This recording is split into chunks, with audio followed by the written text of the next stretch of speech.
गगनबावडा तालुक्यातील साखरी गावातील करवंद काढण्यासाठी जंगलात गेलेल्या दाम्पत्यावर गवारेड्यानं अचानक हल्ला केल्याची घटना घडली आहे। या हल्ल्यात सोनाबाई दत्तात्रय कांबळे या गंभीर जखमी झाल्या असून त्यांचे पती दत्तात्रय कांबळे यांना किरकोळ दुखापत झाली आहे। गव्याच्या हल्ल्यामुळे साखरी परिसरात भीतीचं वातावरण आहे।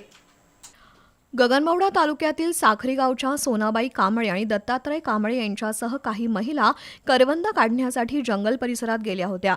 तिथून घरी परत येत असताना इतर सोबती पुढे निघून गेले तर पाठीमागे राहिलेल्या कांबळे दाम्पत्याला गवारेड्यानं पाठीमागून अचानक धडक दिली।